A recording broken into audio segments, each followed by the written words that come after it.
September 15th, 1483, the Tower of London. Dawn creeps across the Thames, casting shadows through the ancient fortress. Morning fog rolls from the river, thick and choking, wrapping around the White Tower's limestone walls like a funeral shroud. The bells of All Hallows Church toll 6 times, their bronze voices echoing off stone that has absorbed screams of traitors and prayers of saints. Guard Captain William Slaughter climbs the spiral steps to the Garden Tower, his boots scraping against worn granite.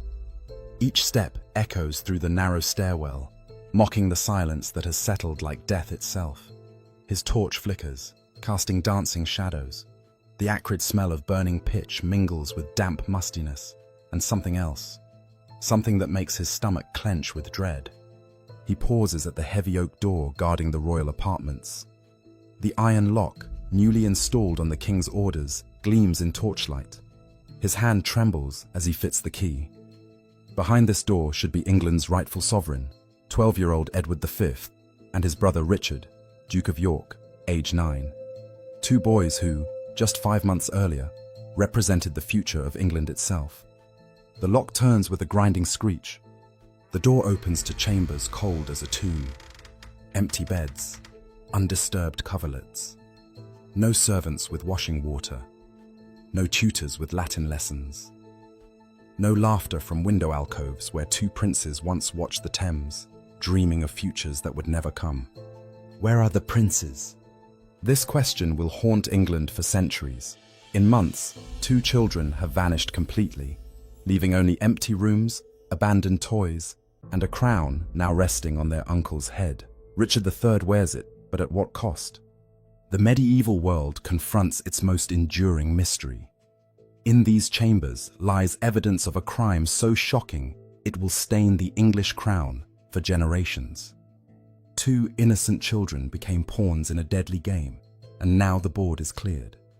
But to understand how England's most protected children could simply disappear, we must return to the beginning, to April 9th, 1483, when their father's unexpected death set in motion a chain of events that would consume them both. 5 months earlier, Edward IV lay dying in Westminster Palace, his massive frame ravaged by a mysterious illness that had struck with terrifying swiftness. At 40 years old, the golden-haired king who had ruled England for 22 turbulent years was suddenly confronting his mortality. The Wars of the Roses, that bloody 30-year struggle between the houses of York and Lancaster, had finally given England a period of relative peace under his reign, but now that stability hung by the thread of a single life. Edward's eldest son, 12-year-old Edward of Westminster, was at Ludlow Castle on the Welsh border, learning the arts of kingship under the careful tutelage of his maternal uncle, Anthony Woodville, Earl Rivers.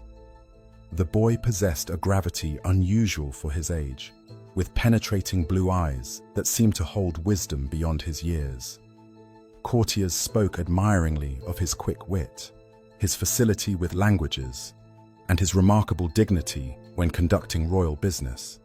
Yet he remained, unmistakably, a child who delighted in riding, archery, and the company of his beloved younger brother.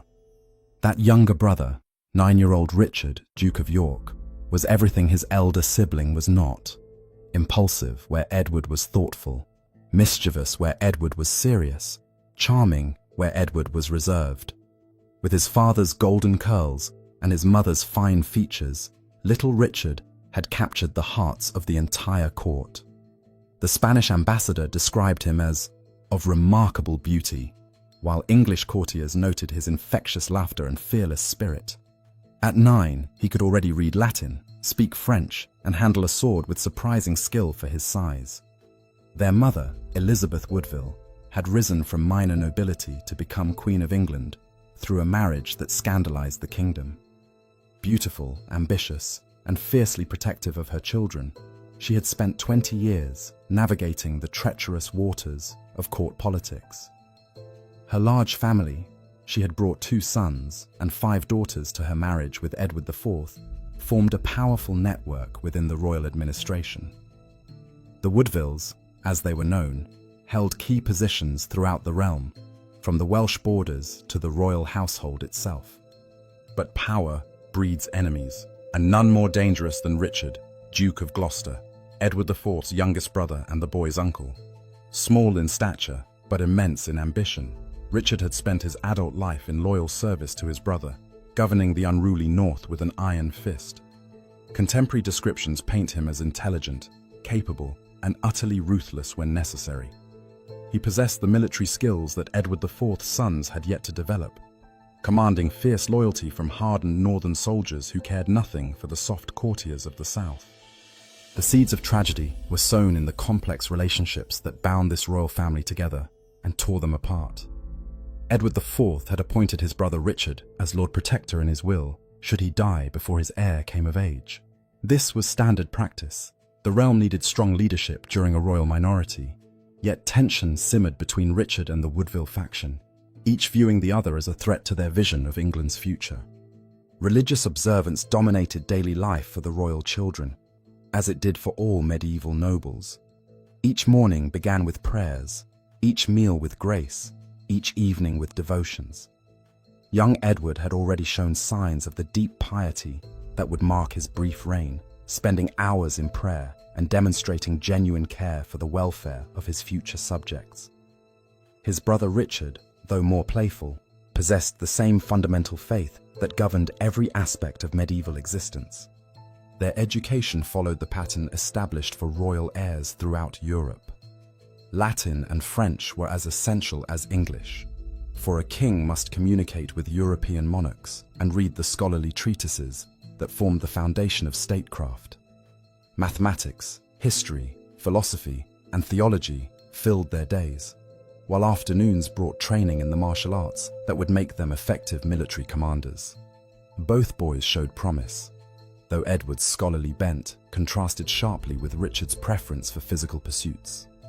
The royal brothers lived surrounded by luxury, but also by rigid protocol.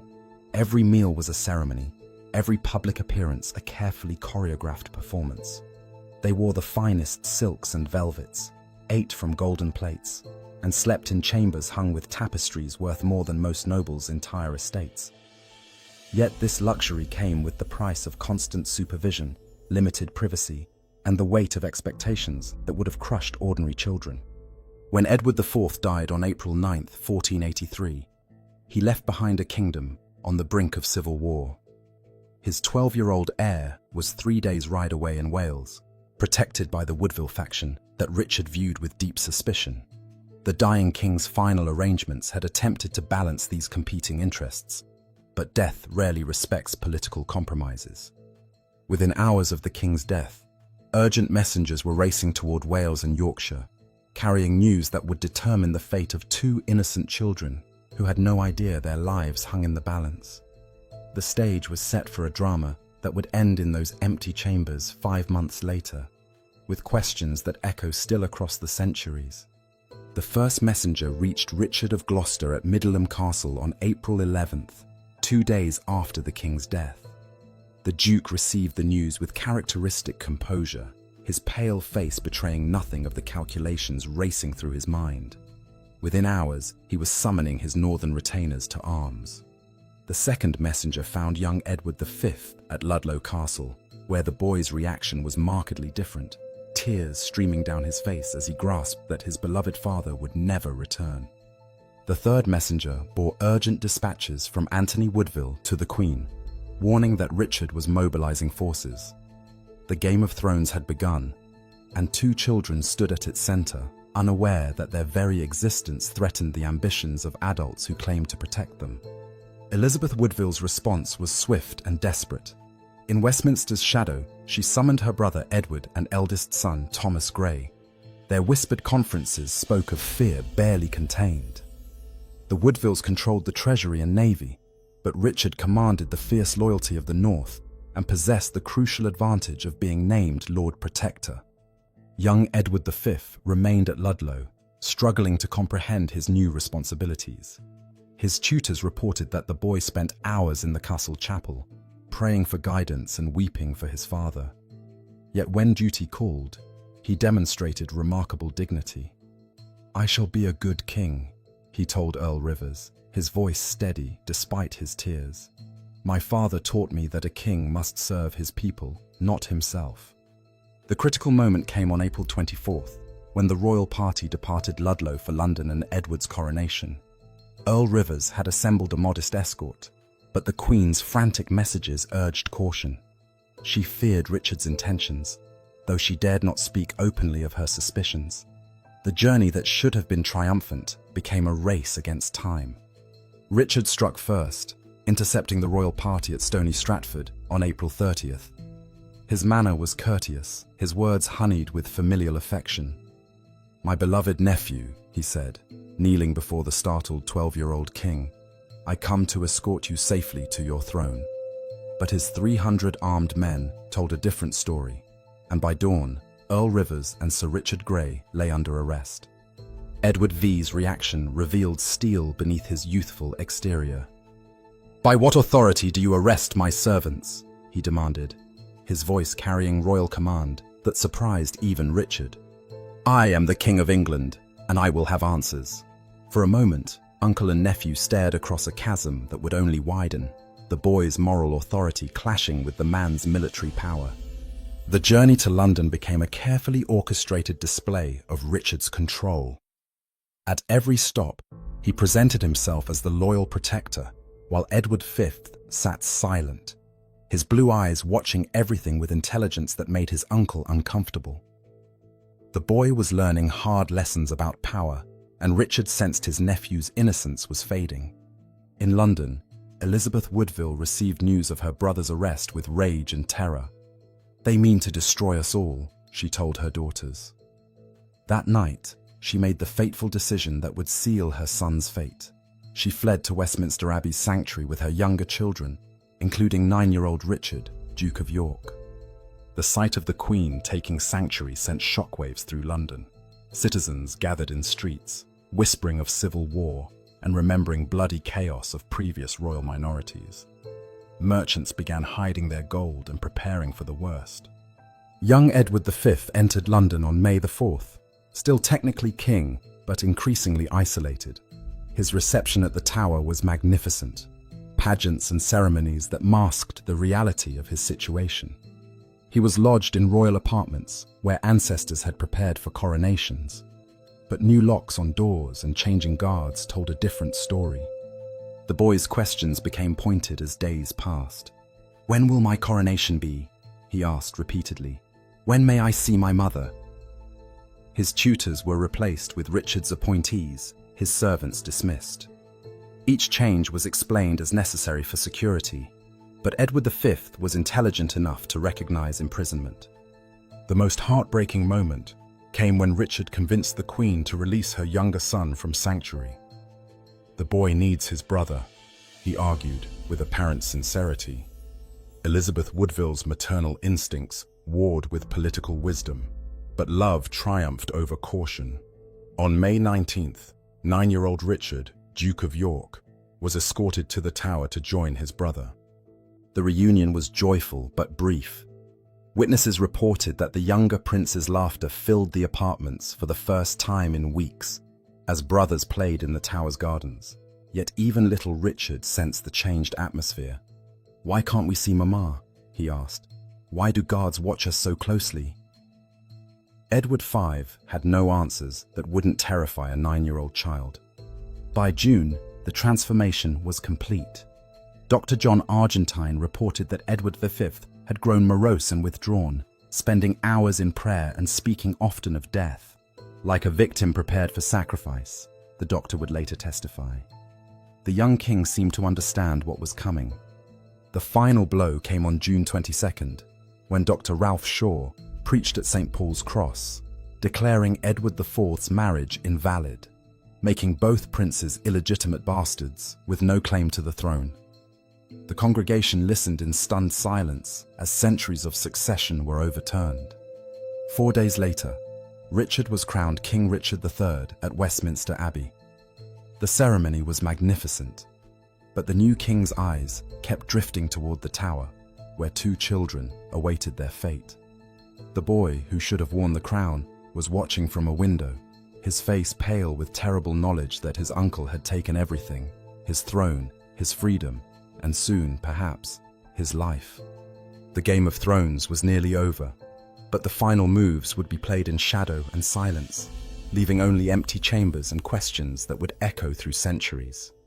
The final moves began in shadow and silence, as summer settled over the Tower of London like a suffocating shroud. By late July 1483, the royal apartments that had once echoed with children's laughter had become a tomb for the living.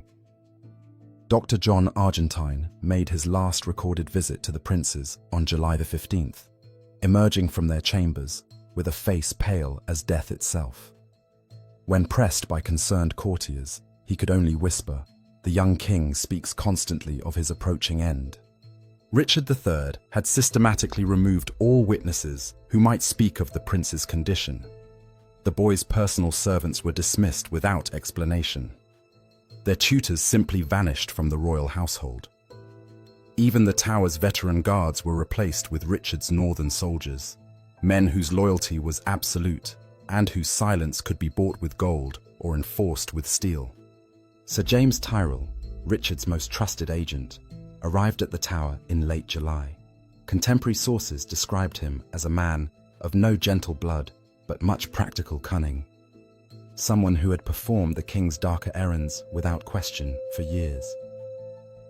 His presence was noted by few guards, and even they could not say precisely when he came. What they remembered was unusual activity in the garden tower during sultry summer nights. Heavy footsteps on stone stairs, muffled voices behind thick doors, and then, most chilling of all, absolute silence. The last confirmed sighting of the princes came from a tower scullery maid named Agnes, who glimpsed them through a window in early August. She would later testify that the boys appeared to be playing in the gardens, but something in their demeanor struck her as wrong. "They moved like ghosts," she said, her voice trembling. The little one kept looking over his shoulder, as if something terrible was following him, and the older boy walked with his head down, like a man going to his execution. What happened next remains shrouded in mystery, pieced together from whispered confessions extracted years later under torture, from deathbed testimonials of men whose consciences could no longer bear their secrets. According to the most credible accounts, Sir James Tyrrell received his orders directly from King Richard III during a private audience in early August. The words were never written down, never spoken before witnesses, but their meaning was unmistakable. The princes must disappear forever. The method chosen was both cruel and efficient. On a moonless night in mid-August, Tyrrell entered the garden tower, accompanied by two accomplices, Miles Forrest, a professional killer, and John Dighton, a tower guard of flexible morals. They climbed the spiral stairs in absolute silence, their soft leather shoes making no sound on worn stone. The prince's chamber door opened silently to reveal two children sleeping in their beds, unaware that death had come calling. Contemporary accounts, extracted under duress decades later, describe a scene of calculated horror. The two boys were smothered in their beds with heavy feather pillows, their small bodies offering little resistance to grown men's strength.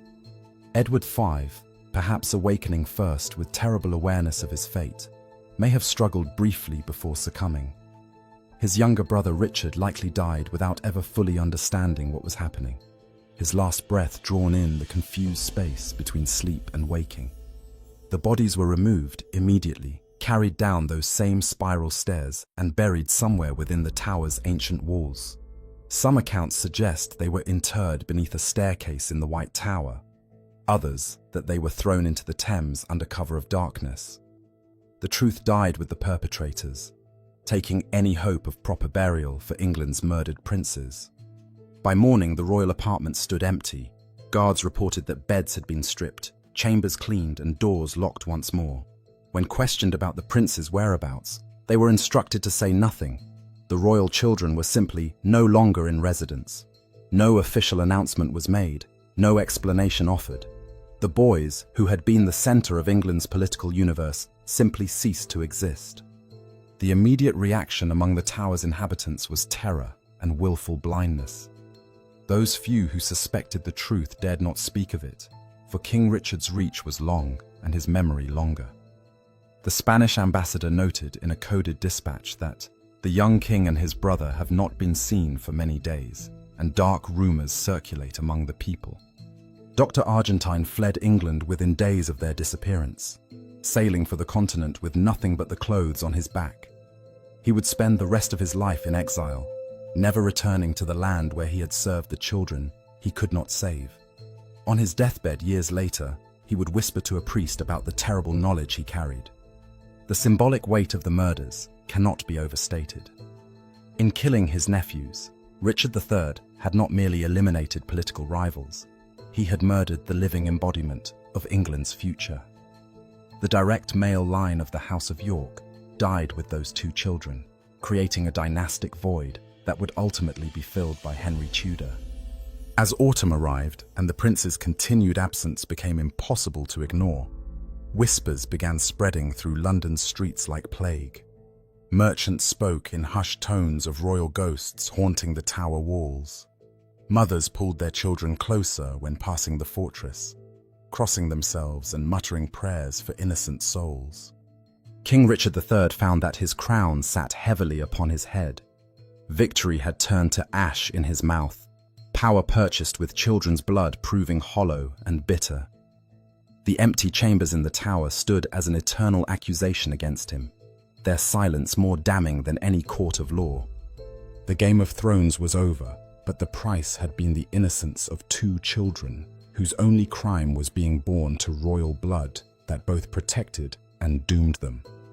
In those empty chambers, England had lost not just two princes, but a piece of its soul that would never be recovered, leaving questions that would haunt the kingdom for centuries to come. Those questions that would haunt the kingdom for centuries began their echo just 2 years later, when Henry Tudor's army landed at Milford Haven in August 1485. Richard III, the uncle who had seized a crown through child murder, would meet his end at Bosworth Field, crying, "Treason."